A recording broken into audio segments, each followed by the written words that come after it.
محرم الحرام کے مہینے سے ہوتا ہے۔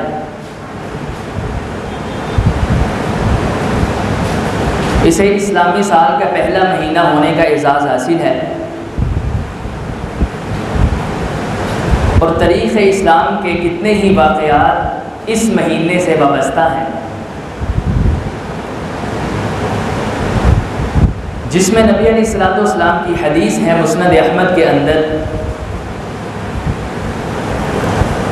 آپ نے فرمایا جب آدم علیہ السلام کو اللہ رب العزت نے جنت سے نکال کر دنیا میں بھیجا، فرمایا پھر آدم کی اس کے اللہ نے توبہ قبول کی تو اسی محرم الحرام کے مہینے میں قبول ہوئی۔ نبی پاک نے فرمایا وہ اللہ کے نبی نوح علیہ السلام جو 950 سال واز کرنے والے ہیں، جب ان کی کشتی جودی پہاڑ پہ جا کے کھڑی ہوئی، اللہ نے ظالم قوم سے ان کو اور مومنوں کو نجات دی تو اسی محرم کے مہینے کے اندر، اور صحیح مسلم کے اندر اور صحیح بخاری کے اندر 3943 نمبر حدیث ہے۔ نبی پاک نے فرمایا جب بنی اسرائیل کو موسیٰ علیہ السلام کو اللہ نے فرعون اور اس کی ظالم قوم سے نجات دی تو اسی محرم کے 10 تاریخ کو، جسے یوم عاشوراء کہتے ہیں، اس دن نجات دی۔ اس کے علاوہ بھی کچھ ضعیف اور منقطع روایات ہیں، یہ کچھ اتھینٹک روایات تھی اور کچھ واقعات تھے جو اس محرم کے برکت مہینے کے اندر اللہ نے لوگوں کو کر کے دکھائے اور اسے تاریخ کا ایک حصہ بنا دیا۔ محرم الحرام کی فضیلت کے اندر آج کا موضوع ہی یہ ہے، محرم الحرام کی فضیلت اور اس میں کی جانے والی رسومات اور بدعات۔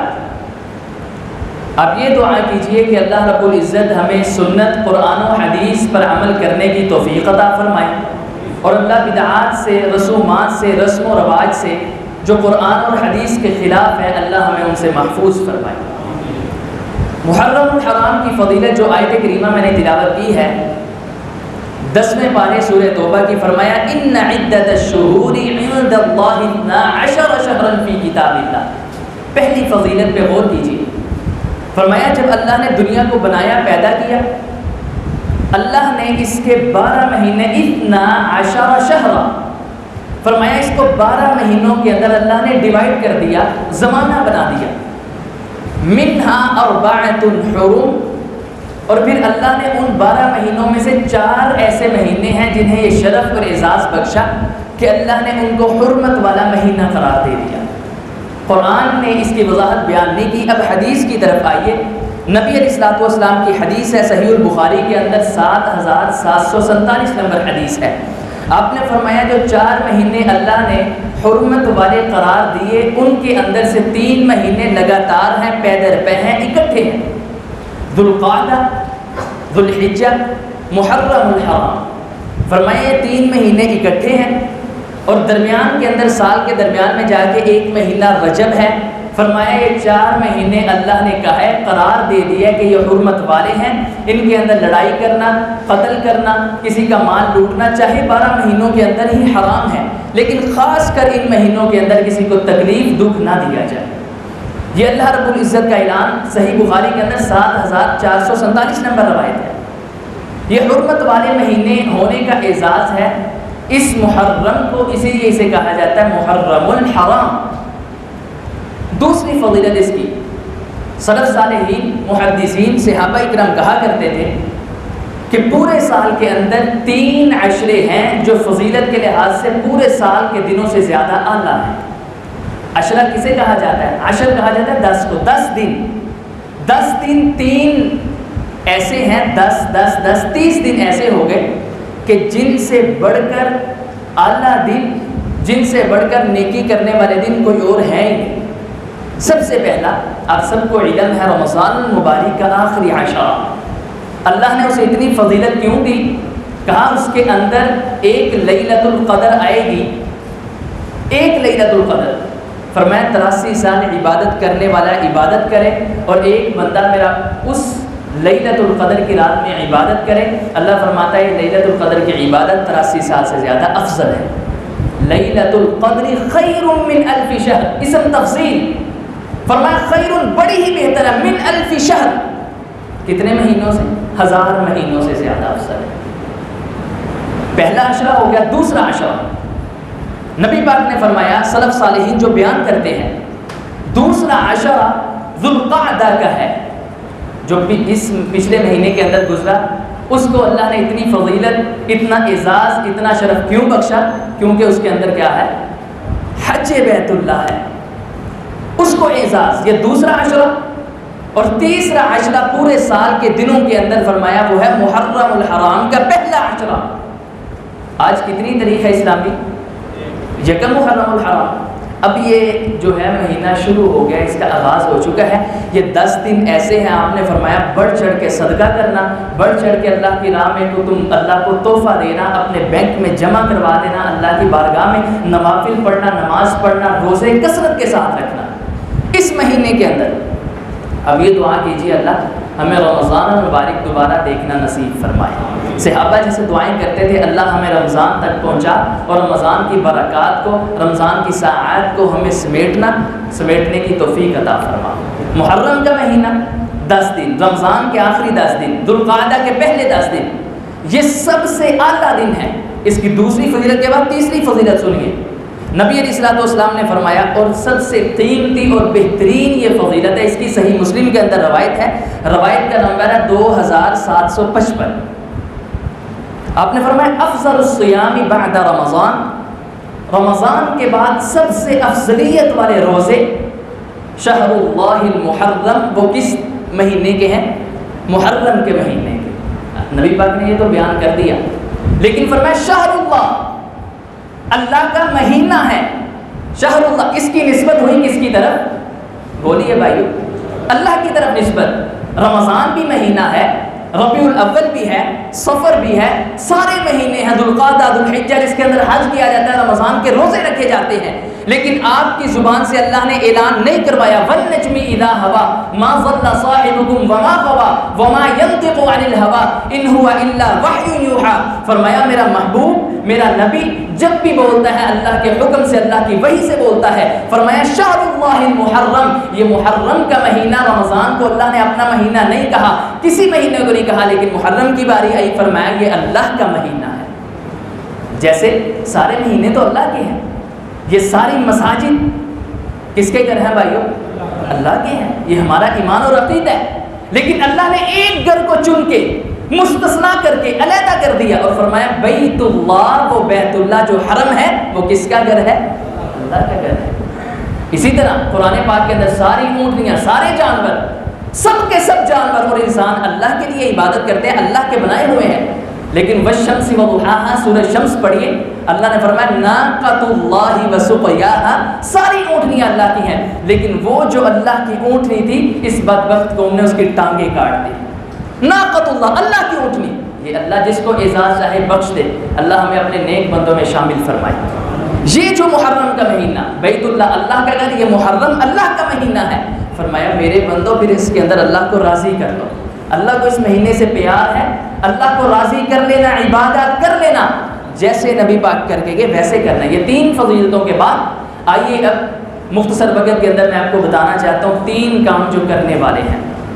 نبی علیہ الصلوۃ والسلام نے فرمایا اس مہینے کے اندر فَلَا تَظْلِمُوا فِيهِنَّ أَنفُسَكُمْ، کسی بھی نفس پہ، کسی بھی جان پہ ظلم زیادتی نہ کرنا۔ فرمایا اگر رشتہ داروں کے ساتھ لڑائی ہے اس محرم کے مہینے میں نہ کرنا۔ نبی پاک نے فرمایا جو کرے گا باقی مہینوں کے اندر اللہ ناراض ہوگا، لیکن یہ جو حرمت والا ہے اللہ نے اپنی حد بنا دی ہے، اس میں بالکل ظلم زیادتی نہیں کرنی۔ مشرکین مکہ بھی نہیں تھے کرتے، فرمایا جو اس کے اندر کرے گا وہ بڑا ظالم کہلایا جائے گا اللہ کے ہاں، اللہ بڑا غصے کے اندر آ جائے گا، کیونکہ اللہ نے منع کیا ہے کسی پہ ظلم نہیں کرنا۔ فرمایا اگر تمہارے ہمسائے برا سلوک کرتے ہیں کہہ دینا یہ محرم کا مہینہ ہے، حرام حرمت والا، اس کے اندر لڑائی کرنی، بحث نہیں کرنی۔ جیسے نبی پاک نے فرمایا کہا جاتا ہے کوئی روزے دار کو گالی دے، برا بلا کہے، فرمایا اس کو کہہ دو میں روزے کے ساتھ ہوں، میں تم سے بحث نہیں کر سکتا۔ اسی طرح کہا جائے محرم کا مہینہ ہے، ہم تمہارے ساتھ لڑائی نہیں کر سکتے، میں نے اپنا فیصلہ، اپنا معاملہ اللہ پہ چھوڑا۔ فرمایا اگر ساس اور بہو کی لڑائی، اگر والد کی اور بچے کی لڑائی، ماں کی لڑائی، اس مہینے کے اندر خاص کسی کو تکلیف نہ پہنچانا. اور میرے بھائیوں اگر تکلیف نہیں پہنچانی کسی کی غیبت و چغلی بھی نہ کرنا.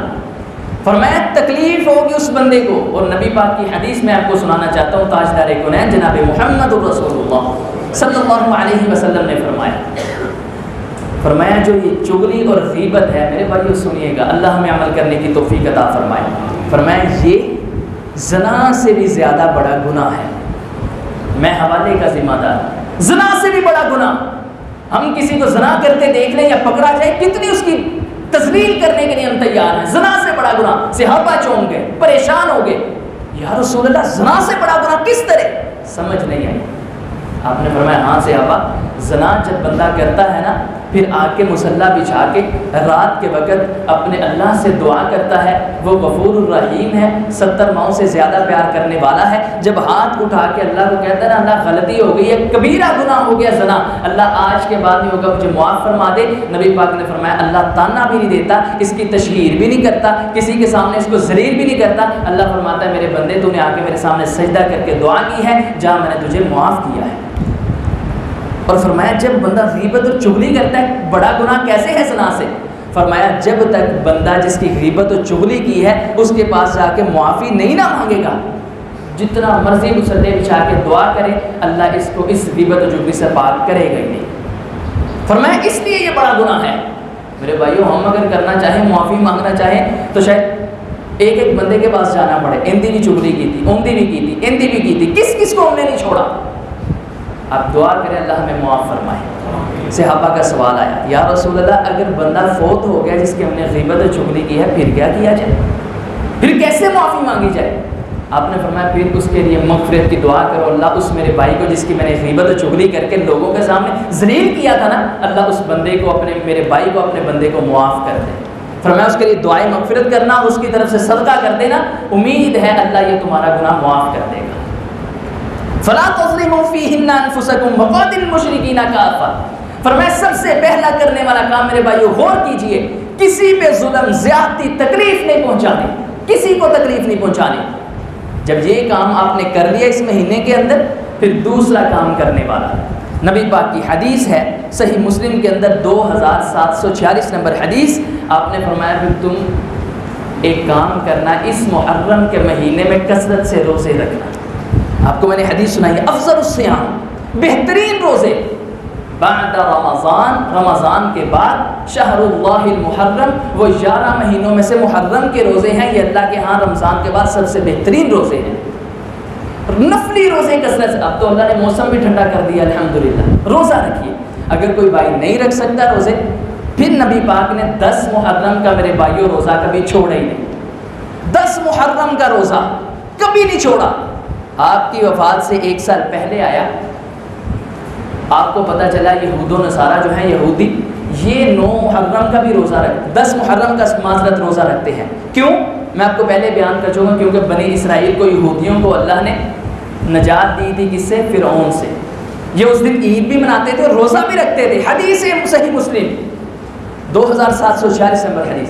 آپ نے فرمایا اچھا صحابہ اگر میں اگلے سال زندہ رہا تو میں 10 محرم کا روزہ تو رکھتا ہی ہوں، لیکن میں اس کے ساتھ یہودیوں کی مخالفت کرتے ہوئے کس کا روزہ رکھوں گا؟ 9 محرم کا. 9 محرم کا روزہ رکھوں گا اگر میں زندہ رہا. میرے بھائیو او خدا را ہاتھ جوڑ کے کہتا ہوں اپنا عقیدہ بھی درست کر لینا. ہم کہتے ہیں نور من نور اللہ، اس نبی پہ موت آئی نہیں. وہ نبی پہ موت آئی، ذائقہ چکھا، کتابوں کے اندر لکھا ہے ذائقہ چکھا، فوراً آپ صلی اللہ علیہ وسلم برس کی زندگی سے زندہ ہو گئے. آپ پہ موت نہیں آئی لیکن آپ کیا کہہ رہے ہیں؟ فرمایا اگلے سال زندہ رہا. صحیح بخاری صحیح مسلم کے اندر حدیث. تو میں 9 محرم کا روزہ ساتھ رکھوں گا. قرآن نے بھی یہی اعلان کیا ہے.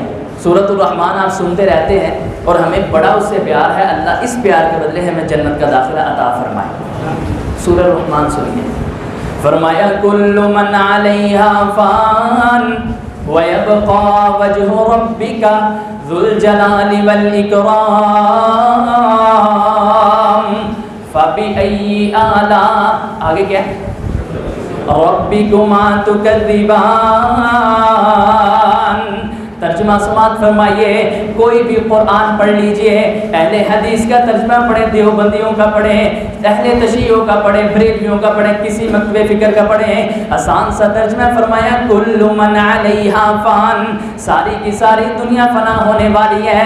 فرمایا آدم آئے فوت ہو گئے، اللہ کے پاس چلے گئے، نوح آئے فوت ہو گئے، اللہ کے پاس چلے گئے، ادریس آئے، ابراہیم آئے، موسیٰ عیسیٰ آئے، فرمایا سارے نبی فوت ہو گئے، اللہ کے پاس آ گئے، اللہ پھر باقی کون رہے گا؟ محمد الرسول اللہ صلی اللہ علیہ وسلم، نہیں کوئی نبی رہے گا، فرمایا نہیں کوئی صحابی رہے گا، فرمایا نہیں کوئی تابعی رہے گا، فرمایا نہیں کوئی بڑے سے بڑا محدث علماء رہیں گے، فرمایا کوئی بھی نہیں رہے گا، اللہ پھر کون رہے گا؟ فرمایا وَيَبْقَى وَجْهُ رَبِّكَ ذُو الْجَلَالِ وَالْإِكْرَامِ،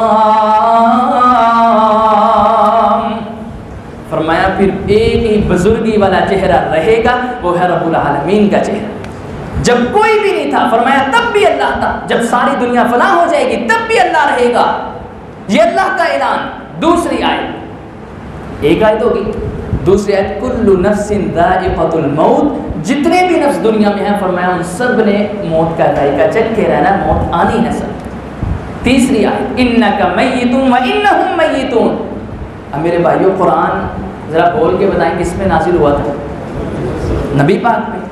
اب اللہ کے مخاطب بھی کون ہے؟ نبی پاک۔ انکا، یہ مخاطب کی ضمیر ہے، جیسے ہم انگلش کے اندر کہتے ہیں یو، تم، یہ ہم اس کو مخاطب کر رہے ہیں، کا ضمیر بھی مخاطب کی ہے، یہ یو کے سمجھ لے قائم مقام اس کے برابر ہے۔ انکا، فرمایا اے نبی تجھ پہ بھی میتون، موت کا پیغام آنے والا ہے، تو وفات پانے والا ہے، وانہم میتون، یہ سارے کے سارے جو مشرکین مکہ ہیں نا یہ بھی مرنے والے ہیں، تجھ میں بھی موت کا پیغام آئے گا۔ کسی کا بھی ترجمہ پڑھ کے دیکھیں، انکا کے مخاطب ہیں تاجدار کونین جناب محمد رسول اللہ صلی اللہ علیہ وسلم۔ موت آئی آپ پہ، ان صلاتی و نسکی و محیای و مماتی، فرمایا میری زندگی میری موت صرف اللہ کے لیے ہے، یہ اللہ رب العزت اعلان کروا رہے ہیں۔ آپ پہ موت آئی، موت حق ہے میرے بھائیو، موت آئی، صدیق اکبر مصدق رسول پہ آئی، موت کا پیغام ہے، خلیفہ اول بنے صدیق اکبر، موت آئی، ام المؤمنین مومنوں کی ماں سید عائشہ بلند کہیں رضی اللہ تعالی عنہا، آپ کے بعد زندہ رہیں 48 سال، بیوہ ہو کے زندہ رہیں۔ موت آئی تھی اس لیے سیدہ فاطمہ، جس کے متعلق فرمایا فاطمہ تو سیدۃ نساء اہل الجنہ، اور لوگوں کو سنو میری بیٹی فاطمہ جنت کے اندر عورتوں کی سردار ہوگی، اور یہ میرے دو پھول جو دنیا کے اندر حسن و حسین ہیں، فرمایا جس نے ان سے پیار کیا اس نے محمد سے پیار کیا، یہ میرے دو پھول حسن و حسین جنت کے نوجوانوں کے سردار ہوں۔ اتنی شان والی وہ سیدہ فاطمہ۔ اب بہقی کی کتاب کھولیں، حدیث کی کتاب سنن الکبری البہقی، اس کے اندر ہے سیدہ فاطمہ آپ کے بعد 6 ماہ تک زندہ رہی، کسی ایک عورت نے بھی ان کو مسکراتے ہوئے نہیں دیکھا۔ نبی پاک کی وفات ہوئی، اس لیے بلال قم کھڑا ہو جا اذان کہہ، سیدنا بلال کہنے لگے اذان بس نبی پاک کی زندگی تک میں نے کہنی تھی، اب وہ ہنستی ہی نہیں رہی جو مجھے کہتی ہوتی تھی بلال کھڑا ہو اپنی اذان کہہ، محمد نماز پڑھنا چاہتا ہے صلی اللہ علیہ وسلم۔ نہیں پڑھی اذان، شام کے بارڈر پہ جا کے جہاد کرنا شروع کر دیا، بلال نے اذان چھوڑ دی، اور آپ کی اونٹنی قصوہ مدینے کی گلیوں میں سے آپا کہتے ہیں ہم نے خود دیکھا آنسو بہاتی ہوئی پھرتی تھی، روتی تھی نبی پاک کی جدائی کے، اور آج بھی گنبد خضرا اللہ ہمیں اس کی زیارت بھی نصیب فرمائے، وہ بھی بول بول کے کہتا ہے انک میتون و انہم میتون۔ لوگوں دنیا چاند پہ پہنچ کے یہ تحقیق کر کے تم نے تحقیق کیوں نہیں کی؟ تاجدار کونین محمد الرسول اللہ صلی اللہ علیہ وسلم پہ وفات آئی ہے، موت کا پیغام آیا ہے۔ اگر بن گیا نا عقیدہ نبی پاک کے موت نہیں آئی زندہ ہے، تو میرے بھائیو شرک ہے، اور شرک اللہ نے کبھی معاف نہیں کرنا، کیونکہ زندہ رہنے والے جب کوئی بھی نہیں تھا تب بھی اللہ تھا، جب ساری دنیا فنا ہو جائے گی تب بھی کون ہوگا؟ صرف اللہ۔ فرمایا اگلے سال زندہ رہا تو میں 9 محرم کا روزہ رکھوں گا، اسی لیے ابن عباس رضی اللہ تعالی عنہ فتویٰ دیتے ہیں، کہتے ہیں 9 اور 10 محرم دونوں دن کا روزہ رکھنا سنت ہے، روزہ رکھا جائے۔ اب اس روزے کی برکت کیا ہے؟ صحیح مسلم کے اندر حدیث ہے، اس روزے کے رکھنے سے ملے گا کیا؟ آپ نے فرمایا یکفر السنۃ الماضیہ، اللہ 10 محرم کا روزہ رکھنے کی برکت سے مجھے بڑی امید ہے تمہارے پچھلے 1 سال کے گناہوں کو معاف فرما دے۔ 1 سال کے گناہ، ادھر تو ہمیں 1 دن کے گناہ اگر تکڑی میں رکھ کے تولے جائیں، شاید ہم جنت میں نہ جا سکیں۔ 1 سال کے گناہ رب العالمین معاف کرے گا۔ اور میرے اور آپ کے پیر و مرشد جناب محمد صلی اللہ علیہ وسلم کی حدیث ہے، صحیح مسلم کے اندر موجود ہے، کتاب الصیام کے اندر ہے۔ آپ نے فرمایا جس نے ایک نفلی روزہ، فرضی روزہ رمضان کا نہیں، رمضان کے روزوں کی فضیلت تو اتنی ہے، اللہ اپنے فرشتوں کو کہتا ہے بس لکھ دو میرے بندے نے روزہ رکھا تھا۔ تمہارے قلم کے اندر اور تمہارے ہاتھ کے اندر فرشتوں اتنی طاقت نہیں ہے کہ میرے بندے کا فرضی روزے کا ثواب تم لکھ سکو۔ لکھ دو میرے بندے نے روزہ رکھا تھا، کل قیامت والے دن جب میرا بندہ میری عدالت کے اندر آئے گا، میں اسے راضی کر کے اپنی جنت کے اندر داخل فرما دوں گا۔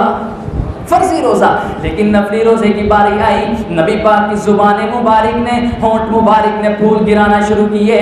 فرمایا جس بندے نے ایک روزہ اللہ کو راضی کرنے کے لیے رکھ لیا، نفلی روزہ، فرمایا 70 خریفا، اللہ اس کے چہرے کو جہنم سے 70 سال کے فاصلے پہ کر دیتا ہے، صرف ایک روزہ۔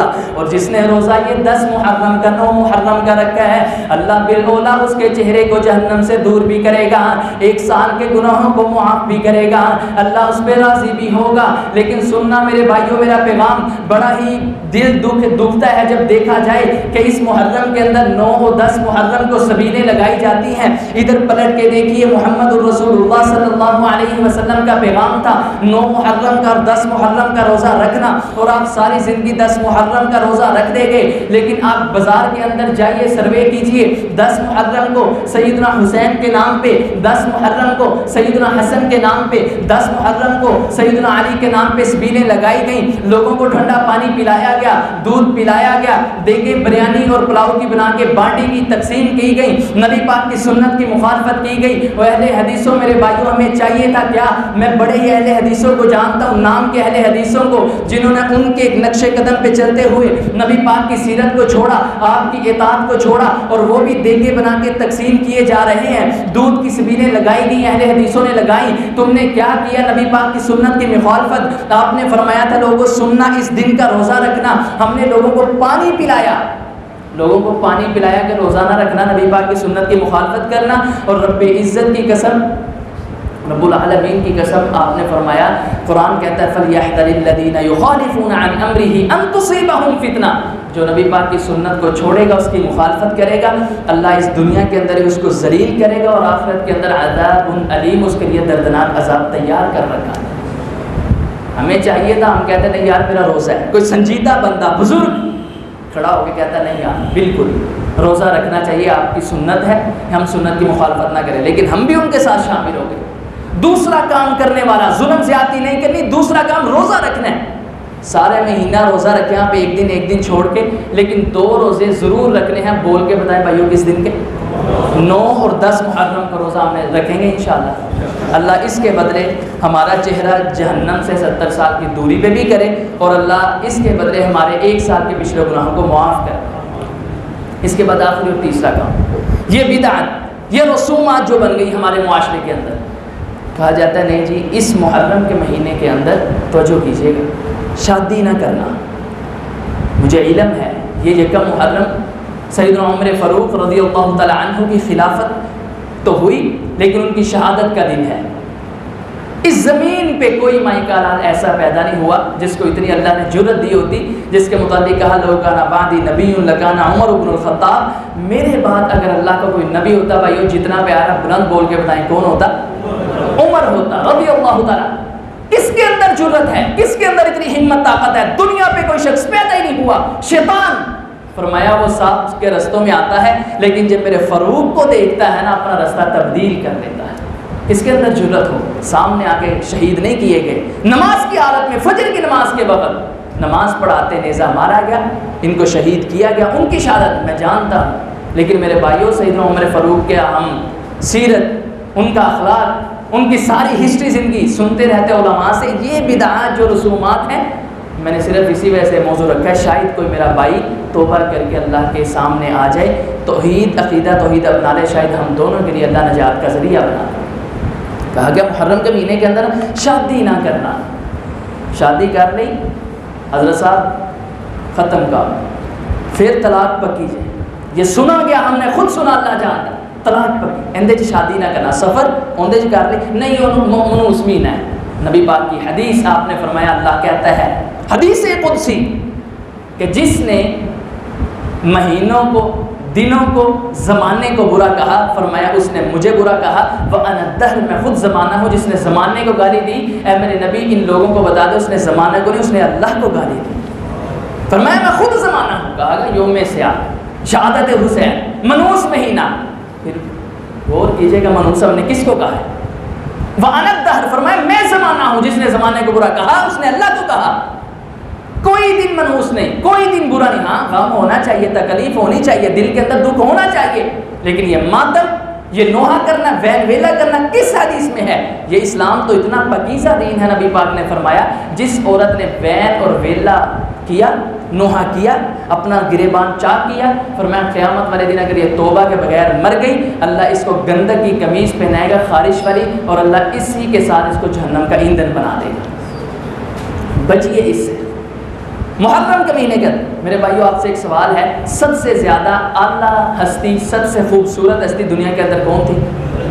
پھر بولے بھائیو نبی صلی اللہ علیہ وسلم. اللہ جنت کے اندر ہمیں ان کا ساتھ نصیب فرمائے. تو جی انہوں نے شادی ہوئی محرم کے اندر پھر کر لو گے اور میں یقین کریں ایسے بھی آ رہے تھے وہ چلو ٹھیک ہے محرم کی شادی جائز ہے لیکن کیوں کرنی ہے پھر کر لو ربیع الاول کا آگے جا کے محرم میں کیوں نہیں کرنی. نبی پاک کی شادی ہوئی محرم کے اندر. حوالہ نوٹ کیجئے صحیح البخاری کے اندر 2893 نمبر روایت ہے. بولیے کتنے نمبر 893. اور ابو داؤد کے اندر 2998 نمبر روایت ہے. اب صحیح بخاری کی شرح فتح الباری پڑھے امام ابن حجر اسقلانی لکھتے ہیں محرم کے اندر نبی پاک کی شادی سیدہ صفیہ سے ہوئی. اب نصر اللہ عمران سمع مقالتی وبعاها میرے بھائی اس کو یاد کر کے لوگوں تک پہنچائے. سیدہ صفیہ کی شادی آپ نے جب 7 ہجری کے اندر خیبر کو فتح کرنے گئے خیبر کے 8 ٹاؤن 8 قلعے تھے 8 کالونیاں سمجھنے کے A بلاک B بلاک 8 تھے. 7 صحابہ کرام نے فتح کیے 8ویں کی باری آئی فرمایا علی تو نبی اپنے کا بھی شیر ہے اور رب العالمین کا بھی شیر ہے یہ پکڑ تلوار جا کے فتح کر کے آ قلعہ. جب سیدہ علی صحابہ کو لے کے پہنچے قلعہ فتح ہوا. مختصر یہ سیدہ صفیہ کا باپ بھی شہید مر گیا قتل ہو گیا اور ان کا جو شوہر تھا کنانا نام اس کا کنانا اس کو بھی قتل کر دیا گیا. ساری لونڈیاں باندیاں بن کے نبی پاک کے سامنے. آپ کے ایک صحابی دہیہ قلبی رضی اللہ تعالیٰ کہنے لگے یا رسول اللہ ایک لونڈی مجھے عنایت فرمایا. آپ نے فرمایا لے لے.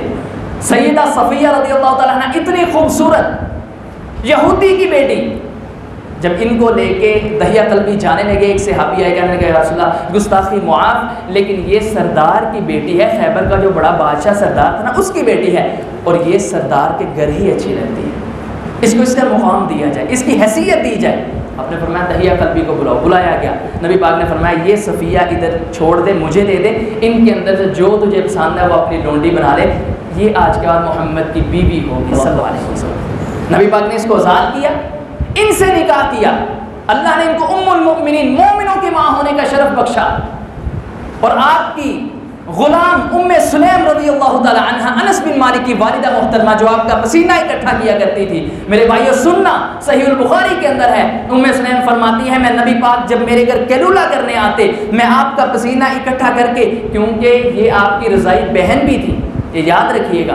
ام سلیم نبی پاک کی رضائی بہن ہے. اپنی بہن کے گھر جا کے جب دوپہر کا کیلولہ کرتے فرماتی ہیں میں نبی پاک کا پسینہ پورے جسم سے اکٹھا کر کے شیشی کے اندر ڈالتی. کائنات والوں اتنی کسی دنیا کی خوشبو کستوری کی خوشبو نہیں جتنی محمد کے پسینے کی خوشبو صلی اللہ علیہ وسلم. یہ ام سلیم بیان کرتی ہیں میں نے اس خیبر کے میدان میں محرم کے مہینے میں اس سیدہ صفیہ کو تیار کیا. نبی پاک نے رات ان کے ساتھ گزاری. صبح کا دن ہوا ولیمہ. آپ نے فرمایا صحابہ آ جاؤ محمد کے پاس کوئی چیز نہیں ہے جو تمہارا ولیمہ کر سکے تمہیں ولیمے کا کھانا کھلا سکے. ہم کہتے ہیں تیرا کام تیرے گیت گاما یا رسول اللہ رزق بھی اللہ دیتا ہے. میرے پاس ایسی کوئی چیز نہیں ہے کہ میں ولیمہ کر سکوں تمہیں کھانا کھلا سکوں. صحابہ تم نے ناشتہ کرنا ہے تمہارے پاس پنیر تمہارے پاس کھجوریں ہیں ادھر دسترخوان بچھا کے سارے آ کے ناشتہ کر لینا تمہارا ناشتہ ہو جائے گا محمد کا ولیمہ ہو جائے گا صلی اللہ علیہ وسلم محرم کے مہینے میں سیدہ صفیہ سے شادی ہوئی۔ پھر میں حوالہ نوٹ کروانا چاہتا ہوں، بخاری کے اندر 2893 نمبر روایت ہے، ابو داؤد کے اندر 2998 نمبر روایت ہے۔ نبی پاک کے بعد مقام آ جاتا ہے صحابہ کا۔ آئیے صحابہ کی ہسٹری دیکھیے۔ سیدہ فاطمہ میں پہلے بتا چکا ہوں، جنت کی عورتوں کی سردار کون ہے؟ یار کتنا پیارا، بولیے جنت کی عورتوں کی سردار فاطمہ رضی اللہ تعالی عنہ۔ نبی پاک نے ان سے شادی کس کی ہوئی؟ سیدنا علی کی۔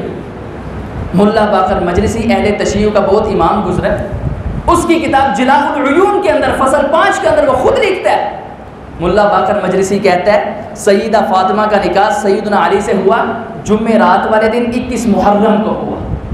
جمعرات کو کس محرم سے شادی کرنا جائز ہے کہ نہیں؟ نبی پاک کی ہوئی، آپ کی بیٹی کی ہوئی۔ اگر نحوست والا ہوتا یا طلاق ہونی ہوتی، آپ اپنی بیٹی کا نکاح کیوں کرتے؟ اور ایک بیٹی کی نہیں، آئیے دوسری بیٹی کی طرف، سیدہ ام کلثوم رضی اللہ تعالی عنہا، ان کی شادی ہوئی عثمان ذو النورین سے، جس کے متعلق فرمایا عثمان تو آج کے بعد کوئی بھی عمل نہ کرے، میں اپنی نبوت والی زبان سے کہتا ہوں تو جنتی ہے۔ یہ بشارت آئی۔ دوبارہ جب سکے آئے، درم و دینار لے کے آئے، فرمایا عثمان پہلے کہا تھا آج کے بعد کوئی عمل نہ بھی کرے جنتی ہے، عثمان اب سن لے، اللہ نے مجھے حکم دیا میں اعلان کروں تو آج کے بعد گناہ بھی کر لے تو پھر بھی جنتی ہے۔ سیدنا عثمان رضی اللہ تعالی عنہ، ان سے شادی ہوئی آپ کی بیٹی ام کلثوم رضی اللہ تعالی عنہا کی، وہ ہوئی 3 جون 3 ہجری۔ آپ جب مدینہ آئے ہجرت کا آغاز ہو گیا، تیسرے سال 3 جون 3 ہجری 3 محرم کے اندر آپ نے اپنی لخت جگر ام کلثوم کی شادی سیدنا عثمان سے کی۔ محرم کے مہینے کے اندر شادی جائز ہے میرے بھائی، کرو دل بھر کے رج کے شادی کرو، جس نوجوان بھائی کی نہیں ہوئی سب جائز ہے۔ یہ کہہ دینا کہ یہ مہینہ منحوس ہے اس کے اندر شادی نہیں کرنی، یاد رکھنا اس مہینے کو برا نہیں کہا گیا۔ وَأَنَا الدَّهْرُ، فرمایا میں مہینہ ہوں، میں ہوں سارا کے سارا مہینہ، سال، دن۔ جنہوں نے دن کو برا کہا اس نے دن کو نہیں، اس نے رب العالمین کو برا کہا ہے۔ اللہ ہمیں عمل کرنے کی توفیق عطا فرمائے۔ پہلا یہ فضیلت سمجھنے کے بعد پہلا کام کرنا ہے کسی کو تکلیف نہیں دینی، کسی پہ ظلم زیادتی نہیں کرنا، کسی کو گالی نہیں نکالنی، کسی کی غیبت و چغلی اس مہینے کے اندر خاص نہیں کرنی۔ دوسرا کام، پورے مہینے کے اندر آپ روزے رکھیے۔ نبی پاک نے فرمایا رمضان کے بعد افضلیت والے روزے محرم کے مہینے کے ہیں۔ اگر کوئی نہیں رکھ سکتا جاب کی وجہ سے، اپنے کاروبار کی وجہ سے، اپنی مزدوری کی وجہ سے، فرمایا بالخاص 9 اور 10 کا روزہ رکھ لینا، اللہ اس کے بدلے تمہارے 1 سال کے پچھلے گناہوں کو معاف کر دے گا۔ تیسرا کام، اس محرم کے مہینے کے اندر لوگوں تک پیغام پہنچائیے خدا را کہ اس مہینے کے اندر شادی کرنا جائز ہے۔ فجر کے بعد شادی جائز، ظہر کے بعد جائز، عصر کے بعد جائز، مغرب کے بعد جائز، عشاء کے بعد جائز، تہجد کے وقت جائز۔ کوئی بھی دن ہو سال کے اندر، یاد رکھیے کوئی مائی کا لال یہ نہیں کہہ سکتا اس دن شادی حرام ہے۔ جس بھی دن کے اندر رمضان کے اندر شادی کرنا چاہے وہ کر سکتا ہے۔ اللہ نے سارے کے سارے دن اپنے بنا